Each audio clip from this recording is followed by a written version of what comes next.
Guys, এটা হচ্ছে গুলশা মাছ এবং জাটকা মাছ। এই মাছটা আমরা এখন মাখাই নিব।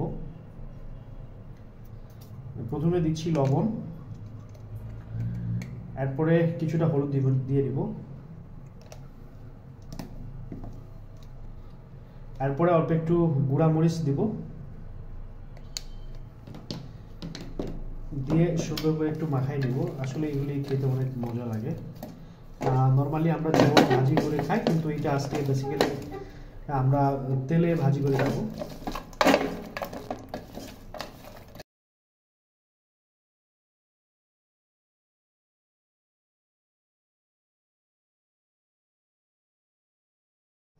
চুলাটা জ্বালিয়ে নিয়েছি, কড়াইটা গরম হয়ে গেছে এতক্ষণে। এখন আমরা তেল দিয়ে দিব কড়াইয়ের মধ্যে।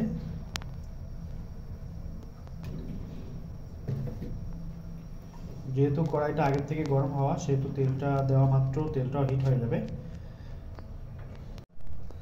তো আমরা এখন মাছটা ছেড়ে দিব, একটা একটা করে একটা মাছ ছেড়ে দিব।